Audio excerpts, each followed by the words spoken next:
Okay, I want to ask this question, and then I'll give you a second to think about it. DJ Durkin is the most consistent thing at Auburn since blank. I want you to listen to Auburn DB Blake Woodby on having DJ Durkin back with all the defensive guys at Auburn, and then fill in the blank.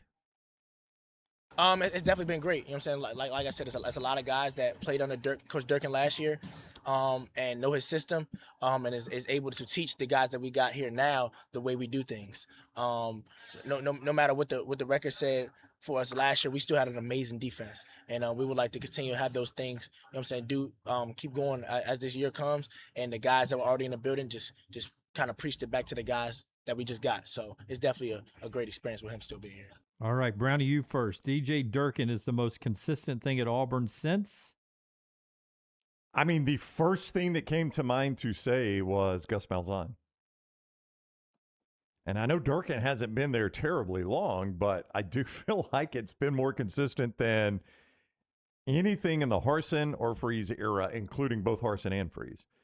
And anything in their era, I don't know what I would say is more consistent than just him being there. Somewhere in the chat room, Birmingham Bowl invitations, probably. Yeah, I was going to say, I'm not going like Toomer's Lemonade. I'm not going like in a good frame because we're talking about 5 consecutive losing years. The consistency would be mediocrity or below mediocrity. That's true right there. The best one is Daniel. Durkin is the most consistent thing at Auburn since Hugh's tea times. I mean, it's all going to be something negative like that. Yeah, it is. But you're right. The most consistent thing since the mediocrity that they have found. See, and like this crossroads, what DeBoer inherited coming from Nick Saban was one of the most difficult transitions ever. Golish has a really good opportunity here because I think Auburn fans are sitting back saying it can't get worse than what we've had. From Harsin to Hugh, now we've got Alex Golish. He's saying all the right things. You've got what we believe can be an electric quarterback.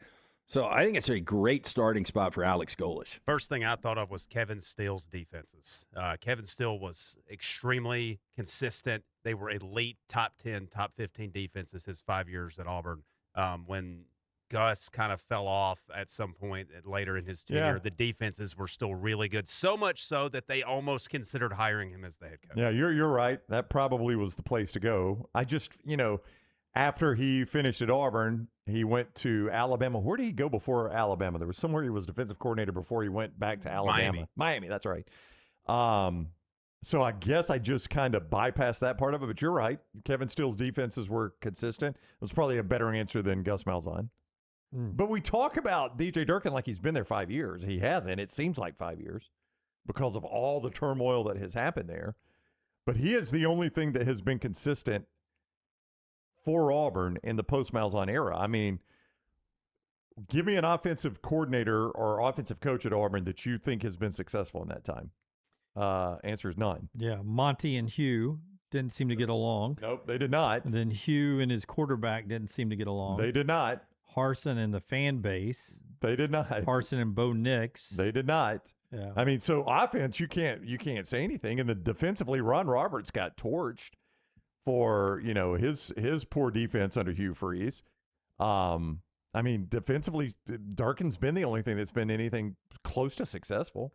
We mentioned, before we get to the viewing menu, we mentioned the TV schedule is out for this upcoming week, and it's actually a pretty good week 0 slate because you have a window, a good game you're interested in every window throughout the day. I know it's NC State, Virginia for you, the game you're looking forward to the most, 2:30 Central ESPN. Other than that one, what's the other game you're looking forward to this weekend? I mean, if we're just looking for competitive, fun games, I think looking at Bill Belichick in year 2, you mentioned the fact that Billy Edwards, a quarterback that's got a lot of experience, he's jumped around a little bit. How much better can they be? Can TCU be kind of a surprise? Personally, I want to see USC at San Jose State. So apparently San Jose State sucks this year. Yeah, shocker. And doing a little prep for that game. I think that's reflected by the 38.5-point spread. Yeah. But I do think Hawaii, Stanford, and Memphis UNLV can be tremendous games. The fact that NBC was like, we are not putting that prime time. We'll show it at 2 in the afternoon. We ain't putting it prime time. We'll put it coming after Premier League soccer. That's right. Because it's my old school, and I think it'll be an entertaining game. Jacksonville State at North Dakota State, the 4:30 CBS Sports Network game. But I'm telling you, this 9 p.m. Fox game, I think it's got potential to be highly entertaining. Me Memphis too. and UNLV. I think Me that's got too. potential to be a very fun game. Me too.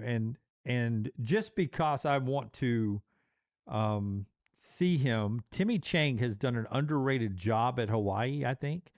Doesn't get a lot of respect for the job he has done on the mainland at Stanford on week 0, 6 o'clock ACC network. That could be a fun game if Stanford can hold up their end of the bargain. I want to see how good Hawaii is. Well, Timmy Chang, maybe the greatest player in Hawaii history. Colt Brennan would get some mentions there. Ashley Lally. I mean, they've had some good players. But Timmy Chang going back to his alma mater and trying to rebuild everything they've done, he was 3-10, 5-8, 5-7, then 9-4 last year. Can you build off that 9-4? And we still don't know what Stanford's got. Yeah, I agree. Cal's ahead of Stanford right now of the misplaced ACC team. Yeah, Cal's got a proven quarterback. Yeah. Yeah. So that's that ain't saying a lot though. But I want to see that game. But it's probably 4th on my list, maybe 5th.